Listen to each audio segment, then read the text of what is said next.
Halo Ken.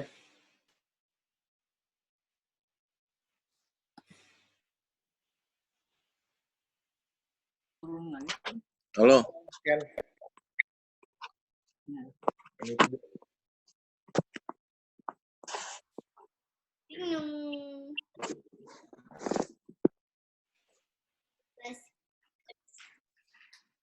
Kenny dengar suaranya kan? Ya. Iya, sorry, ketiduran. Apa? Dengar suaranya yang penting ya? Iya. Ya, sip. Kutu bebek nih. Ini nggak bisa, Mak.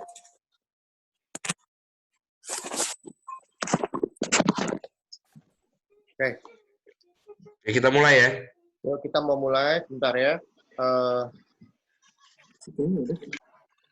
Hari ini kita mau dengar Budi kemarin ada. Kamu lewat. Dapat nggak? Kamu lewat satu. Oke. Hari ini kita akan dengar Budi akan memberikan ceramah, memberikan sedikit apa yang dia tahu. Kita mau belajar. Kalau ada pertanyaan, jangan malu-malu nanya, karena kita belajar di sini. Yang namanya belajar harus banyak bertanya. Kalau nggak bertanya, ya nggak masalah, cuman salah sendiri aja. Padahal di hati punya pertanyaan, lalu nggak dijawab, kan salah. Nah, pertanyaan itu bisa dijawab siapa saja boleh, bebas. Yang punya pikir begini, begitu, ya. Kita ada open discussion, oke? Okay? Nggak melulu pikiran kita bisa kitanya lebih maju cara pola pikir kita. Bukan hanya kita Tunggu. Si Mama mending di mute. Mama mute. Si Yung telepon. Yung mute Yung. Nah. Jadi kita dengar, lalu kita tanya. Jadi bukan hanya kita lebih lebih berubah dalam hidup kita, tapi kita juga punya pengetahuan lebih banyak. Oke? Sebelum kita mulai, saya akan pimpin doa. Oke? Kita berdoa dulu sama-sama. Bapa di dalam surga, pada kesempatan pagi hari ini dan malam hari ini di Jakarta, kami mengucap syukur kepada Tuhan, di mana Tuhan sudah memimpin hidup kami selama 1 minggu ini. Dan kami juga mengucap syukur Tuhan sudah memimpin kami untuk bisa bertemu kembali di tempat jam yang sama. Kami tahu Tuhan, kami punya kerinduan untuk bisa bersama-sama sebagai keluarga besar, untuk bisa mendengar firman Tuhan. Buka hati pikiran kami Tuhan, supaya kami bisa menerima firman yang hidup itu menjadi rema di dalam kehidupan kami. Biar firman itu menjadi hidup dan menjadi buah di dalam hidup kami, sehingga kami boleh melayani Tuhan dengan lebih baik, sehingga kami boleh berubah di dalam hidup kami. Supaya kami tidak dikenal sebagai orang-orang Kristen yang tidak baik, tapi kami menjadi orang-orang Kristen yang mengenal akan kasih Kristus, dan kami akan memberikan kasih yang begitu besar itu kepada orang lain. Terima kasih Tuhan, kami mau berdoa untuk saudara kami Budi, urapi dia, jaga hati pikiran dia, supaya dia bisa memberikan firman itu dengan baik. Tuhan pakai, supaya firman yang disampaikan bukan dari hasil pikiran, tapi dari Tuhan sendiri. Kami serahkan individu kami masing-masing, supaya kami bisa menerima firman itu dengan sempurna, karena Tuhan sendiri adalah sempurna. Terima kasih Tuhan, kami serahkan jam dan waktu kami kepada Roh Kudus sendiri, biar Roh Kudus sendiri yang beracara. Di dalam nama Tuhan Yesus kami berdoa mengucap syukur. Amin. Oke, Budi langsung.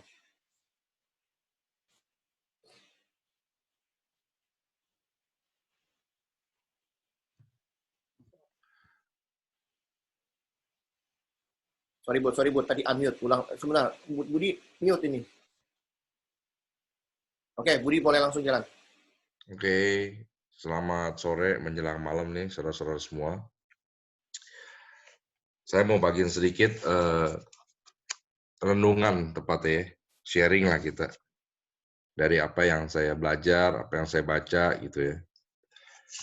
Nah, saya ambil dari Nats 1 Samuel pasal 17 ayat yang ke-45 Saya bacain. Engkau mendatangi aku dengan pedang dan tongkat dan lembing, Bud, tetapi aku... Sorry, Bud. 1 Samuel berapa? 1 Samuel 17 ayat 45. Oke. Jadi kalau bisa diulang ininya, supaya nggak orang bisa catat. Oke, langsung. Engkau mendatangi aku dengan pedang dan tongkat dan lembing, tetapi aku mendatangi engkau dengan nama Tuhan semesta alam, Allah segala barisan Israel yang kau tantang itu. Saya kasih judulnya mengungkap rahasia cerita Daud dan Goliat. Banyak dari kita, terutama anak-anak ya kan, yang mereka tahu tentang cerita Daud sama Goliat. Wah, Daud hebat banget bisa kalahin raksasa Goliat gitu kan, kehebatan tentang si Daud lah. Intinya ini diceritakan dari zaman ke zaman sampai orang kelupaan nih.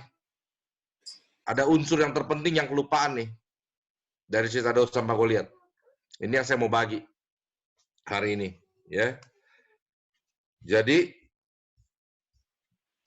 kisah Daud dan Goliat ini nih itu ternyata menyimpan satu rahasia. Rahasianya apa? Bahwa sebetulnya cerita Daud dan Goliat ini bukan menceritakan 2 tokoh, melainkan 3 tokoh. 1, Goliat. Goliat adalah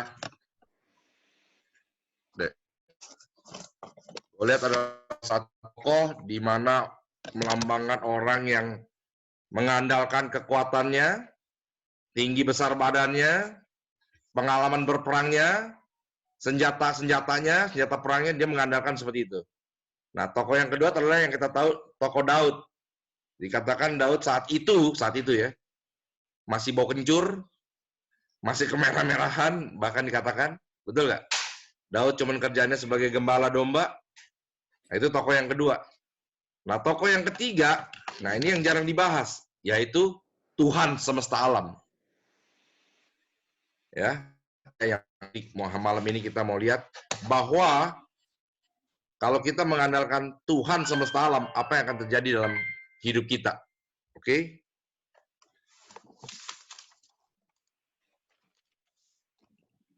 Di sini saya akan bahas bahwa apakah Tuhan membunuh Goliat melalui Daud atau Daud membunuh Goliat dengan bantuan Tuhan.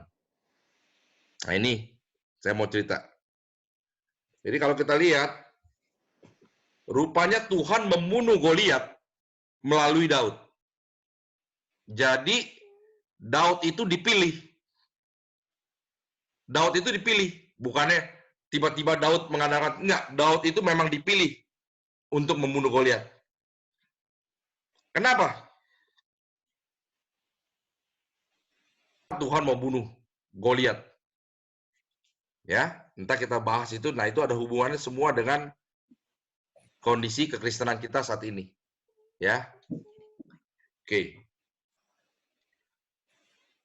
Tuhan membunuh Goliat melalui Daud. Ini saya mau buktikan beberapa ayat. Pertama, Samuel memilih Daud, mengundang Daud sebagai raja. Itu di 1 Samuel 16 ayat 13. Samuel 16 ayat 13. Dikatakan itu Isa punya 8. Dan ketujuhnya itu adalah, waduh, gak kasar, tentara Saul. Ketujuh anak daripada Isai. Tuhan nggak pilih ketujuh orang ini. Ketujuh orang ini Tuhan nggak. Tapi Tuhan pilih Daud yang masih kemerah-merahan. Itu bukti bahwa Tuhan tidak. Ya. Kedua, roh Tuhan mundur dari Saul, Tuhan membuka jalan supaya Daud, ibaratnya ini Tuhan buka jalan supaya Daud bisa kenal Saul. Melalui apa? Permainan kecapi. Saul dibikin roh Tuhan kirim roh jahat untuk Saul keganggu gitu, kayak orang kesurupan. Nah, lalu dikatakan sama pegawai-pegawainya, Tuan, ini permainan kecapi. Siapa yang bisa main kecapi? Daud. Nah, jadi ini, ngerti ya? Yang pertama, kenapa nih cerita Tuhan pilih Daud? Alasannya yang pertama ialah tadi, waktu Tuhan urapi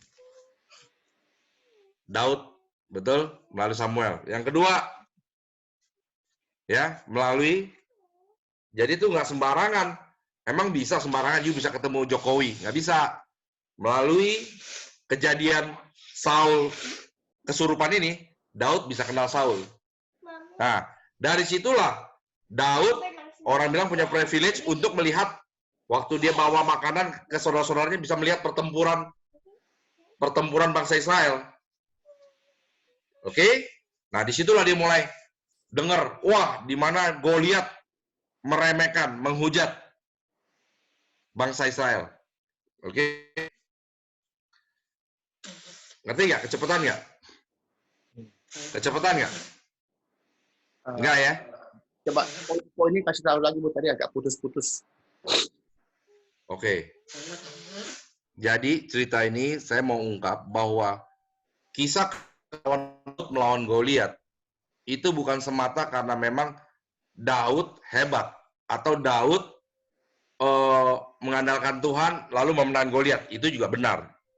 Tapi yang lebih utama lagi, memang Daud dipilih untuk mengalahkan Goliat. Kalau Daud tidak dipilih untuk mengalahkan Goliat, mungkin ada yang lain yang mengalahkan Goliat. Jadi kisah Daud melawan Goliat itu memang Allah pilih. Dari mana buktinya Allah pilih? Yang pertama dari 1 Samuel 16 ayat 13. Dari 8 saudaranya Allah pilih Daud.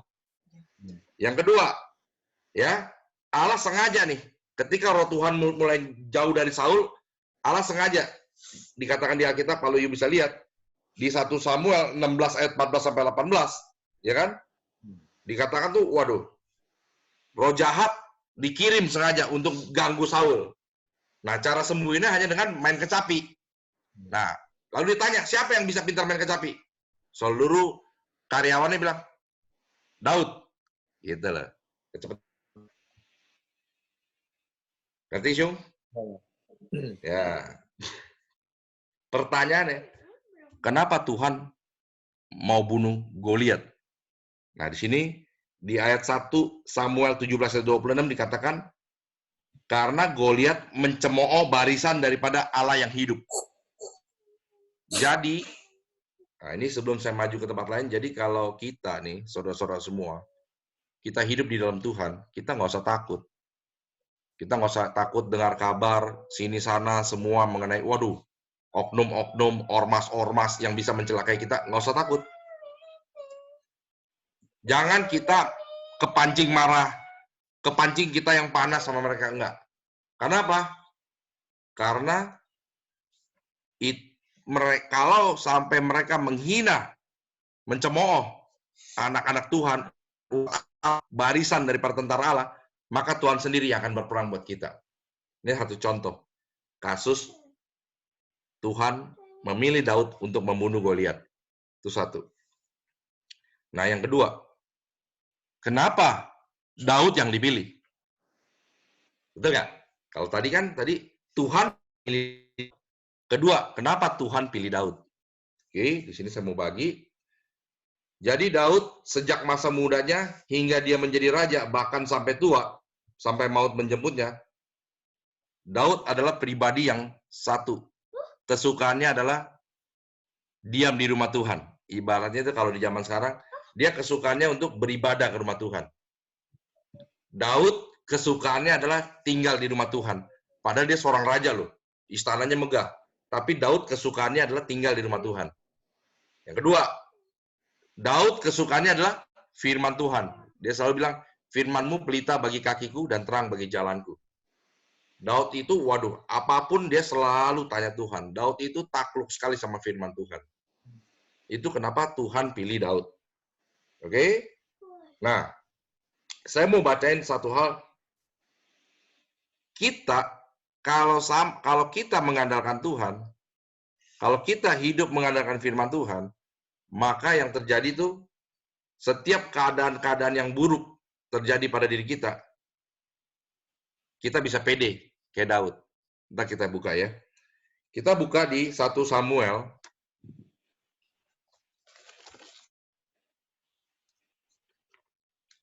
1 Samuel pasal 17.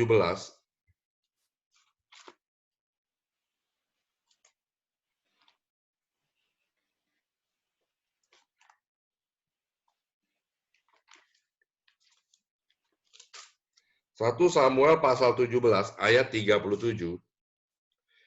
Kata Daud, Tuhan yang telah melepaskan aku dari cakar singa dan dari cakar beruang, dia juga yang akan melepaskan aku dari tangan orang Filistin itu.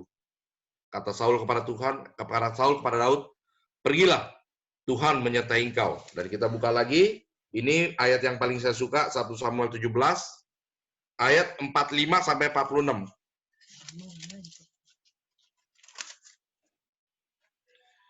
Tetapi Daud berkata kepada orang Filistin itu, engkau mendatangi aku dengan pedang dan tombak dan lembing, tetapi aku mendatangi engkau dengan nama Tuhan semesta alam, Allah segala barisan Israel yang kau tantang itu. Hari ini juga Tuhan akan menyerahkan engkau ke dalam tanganku, dan aku akan mengalahkan engkau dan memenggal kepalamu dari tubuhmu. Hari ini juga aku akan memberikan mayatmu dan mayat tentara orang Filistin kepada burung-burung di udara dan kepada binatang-binatang liar, supaya seluruh bumi tahu bahwa Israel mempunyai Allah. Dan supaya segenap jemaah ini tahu bahwa Tuhan menyelamatkan bukan dengan pedang dan bukan dengan lembing, sebab di tangan Tuhanlah pertempuran, ia pun menyerahkan kamu ke dalam tangan kami. Jadi kalau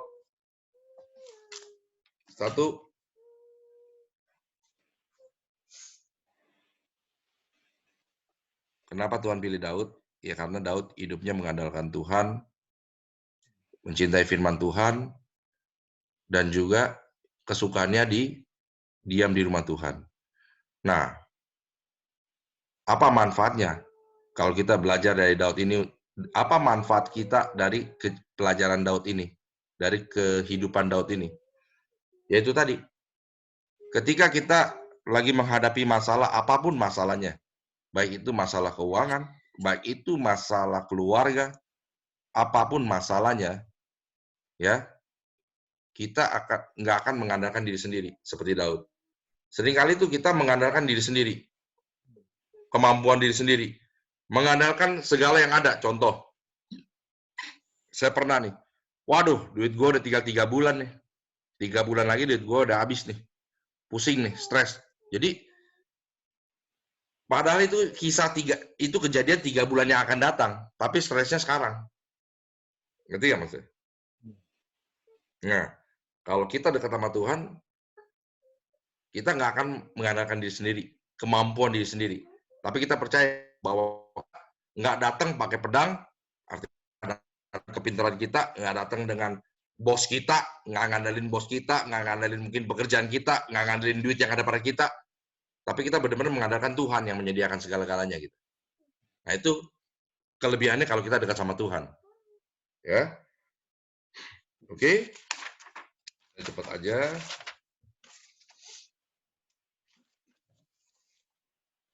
Oke.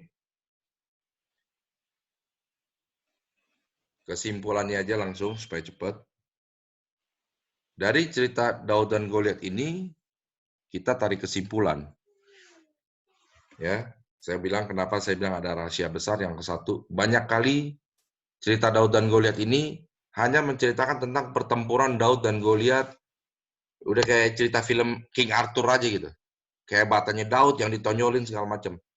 Bahkan kisah ayat yang ngomong aku ke ayat yang ini nih, yang terpenting nih. Ini kayaknya jadi bagian yang cepat aja. Baik di filmnya maupun sekolah minggu. Engkau mendatangi aku dengan pedang dan tongkat dan lembing, tetapi aku mendatangi engkau dengan nama Tuhan semesta alam, Allah segala barisan Israel yang kau tantang itu. Itu poin yang luar biasanya sebetulnya. Jadi kalau kita dalam masalah hidup kita anggap Goliat itu adalah masalah kita. Goliat itu adalah masalah di mana orang-orang yang mengandalkan kekayaan, mengandalkan kepintaran, mengandalkan kekuasaan. Orang-orang yang bisa semena-mena menindas kita. Yang mayoritas apapun, itu kita anggap masalahnya. Gitu loh. Nah, Daud itu melambangkan kita sebagai umat Tuhan, bahwa kalau hidup kita benar seperti Daud, mencintai firman Tuhan, ya, Kesenangannya beribadah kayak begini nih, kita bagus Bible study, mencintai firman Tuhan supaya saling dikuatkan. Itu kita akan sadar betul bahwa semua adalah anugerah. Bukan kuat gagah perkasa kita, tetapi memang Tuhan yang sediakan. Tuhan yang menyertai kita. Karena memang kedekatan kita dengan Tuhan. Kalau kita nggak dekat sama Tuhan, gimana kita tahu bahwa Tuhan menyertai kita? Betul? Nah, oke. Jadi, dari kisah ini, saya tutup bahwa saya juga berharap keluarga kita, Bund Brothers, janganlah kita mengandalkan kemampuan kita, mengandalkan kelebihan kita. Karena kita nggak pernah tahu apapun, kapanpun itu kalau sesuatu masalah, kesulitan, kesusahan. Kadang-kadang nggak cuma ekonomi kesulitan itu. Kadang-kadang masalah dalam bentuk keluarga. Kadang-kadang masalah itu dalam bentuk tekanan sekeliling. Mungkin waktu lagi dagang, orang-orang sekeliling, ormas-ormas nggak suka. Atau mungkin waktu lagi beribadah, ormas-ormas mau tutup gereja kita. Nah, itu kan satu masalah. Nah, kita jangan balas dendam atau marah kepada dia, melainkan kita mengandalkan Tuhan aja. Biar Tuhan yang berperang buat kita. Itu aja sih yang saya mau bagi sharingnya hari ini, yang saya dapat. Oke, mungkin saya balikin ke si Sung Sung. Udah, selesai? Selesai.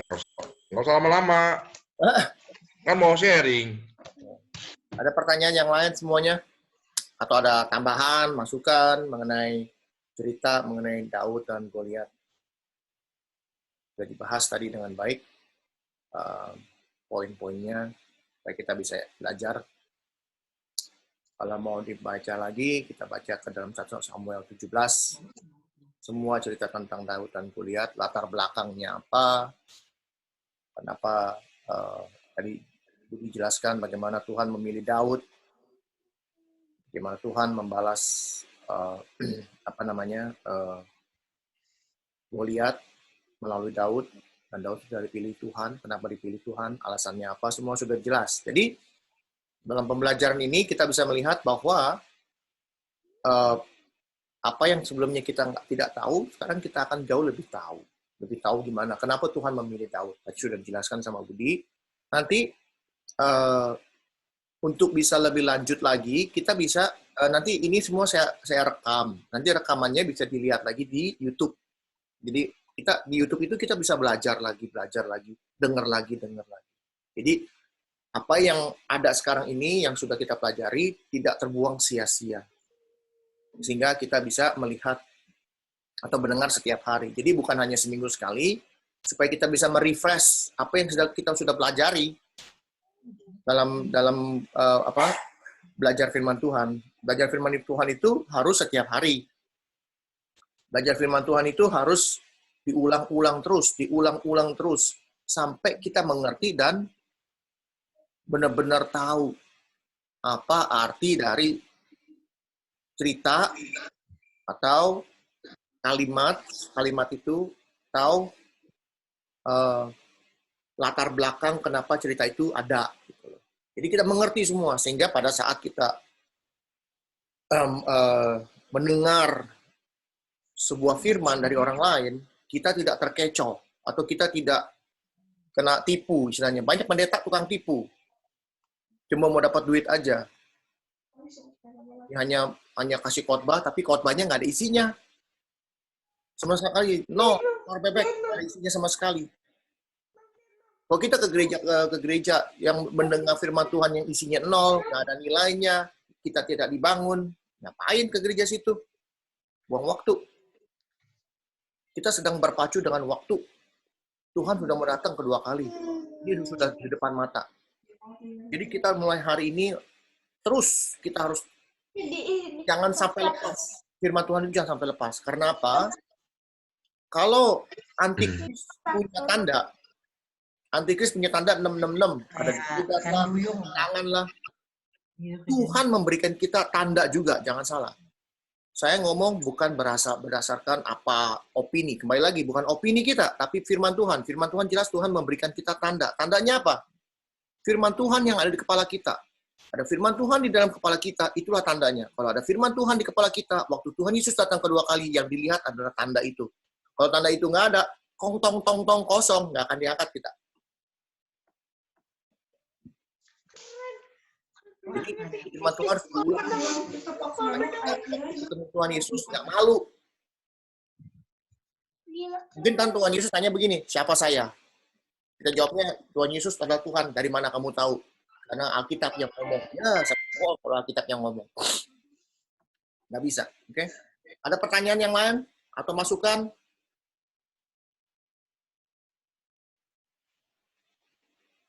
Ada masukan? Saya mau tambahin sedikit, satu aja. Cerita tentang Daud dan David. Daud dan Goliat. Kalau Saul, si rajanya ini, lihat Goliat, wah, ini orang gede, ini orang raksasa. Itu Saul. Saul kalau lihat Goliat itu, wah, dia takut, karena ini orang besar. Masalahnya besar.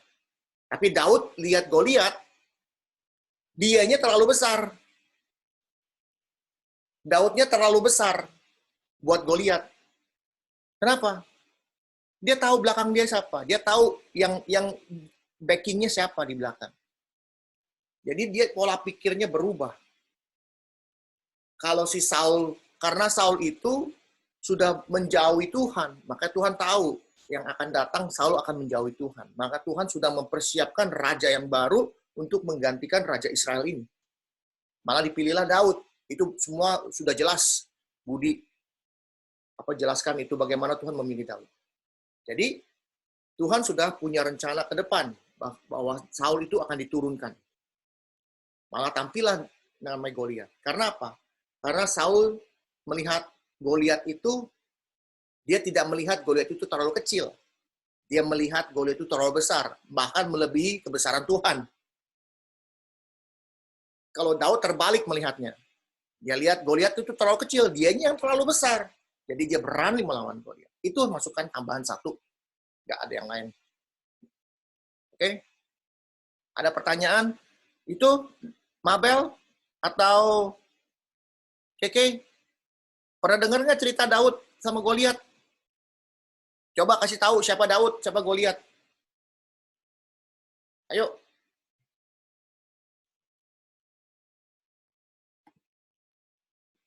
Mana kok nggak ada suaranya?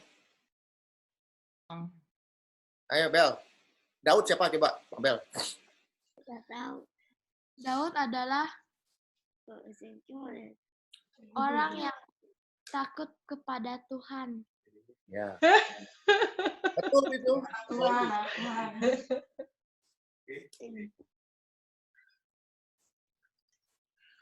Si Daud itu sebelum jadi raja pekerjaannya apa? Bel? enggak. Kenapa? Daud itu sebelum jadi raja, pekerjaannya apa? Gembala. Hah? Gembala domba. Gembala domba. Kalau gembala domba kerjaannya ngapain? Jagain domba. Ini domba. Kalau jagain domba, kalau kamu jadi gembala domba, ketemu macan, ketemu geruang, ketemu macam-macam. Kamu gimana? Serigala, ada domba mau makan dombanya, kamu gimana? Kamu lari atau kamu berantem sama itu? Kabur. Aku berantem sama itu orang. Kenapa berani berantem sama macan? Beruang? Kalau aku nggak salah gitu, Daud bukan yang lain itu kak. Itu Samson, Bel. Samson, Bel.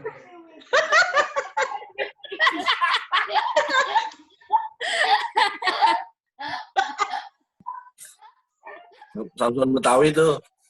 Jamin. Duyung baru bangun, Duyung. Gue mau usul juga nih. Mama masih Yung.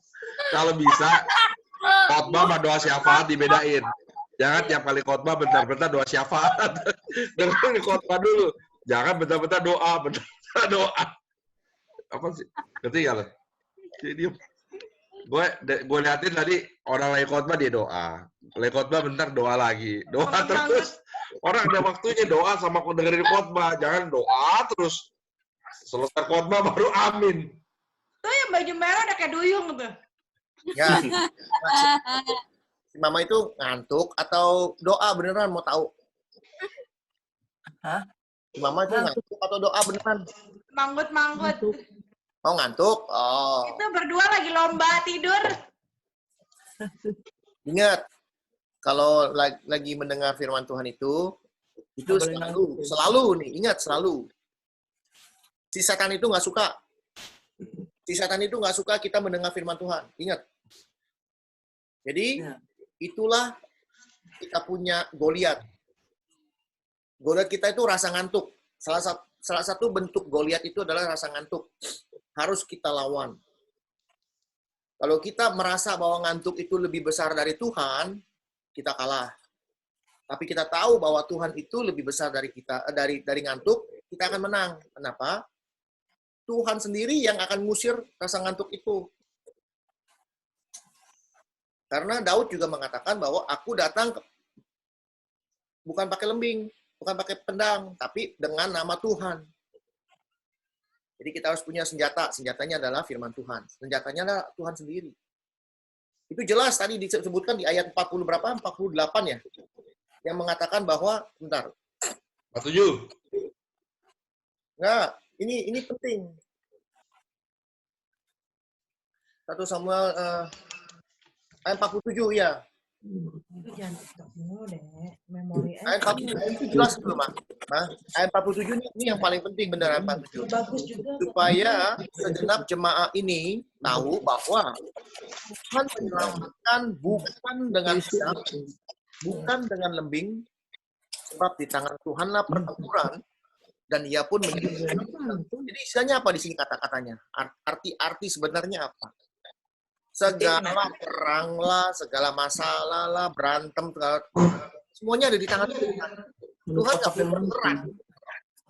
Jadi ada slip-slip. Tuhan tuh nggak perlu berperang, ada di tangan Dia semua. Dia cuma lihat nonton aja. Jadi dia cuma tinggal bilang siapa yang saya mau serahkan. Itu loh. Itu penting. Itu kalimatnya. Jadi kita nggak perlu perang lewat senjata lah, pedang, pisau, atau apalah. Karena apa? Semua di tangan Tuhan. Kita nggak perlu takut. Oke? Ada lagi pertanyaan? Mabel, tadi kalau kamu kok berani lawan binatang buas? Kenapa? Karena Tuhan di belakang kita. Karena ada Tuhan. Yakin. Lempar-lempar loh. Ampun, Yakin nggak?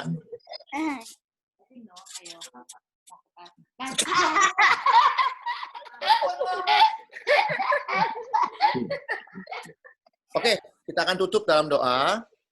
Oke, kita tutup dalam doa. Lalu kita habis ini semua nanti saya masukin ke dalam YouTube, bisa ditonton lagi. Oke, kita belajar lagi. Oke, kita tutup dalam doa. Oke. Bapa di dalam surga, terima kasih atas firman Tuhan yang sudah begitu indah diberikan kepada kami. Kami mengucap syukur Tuhan sudah memakai hamba Tuhan Budi.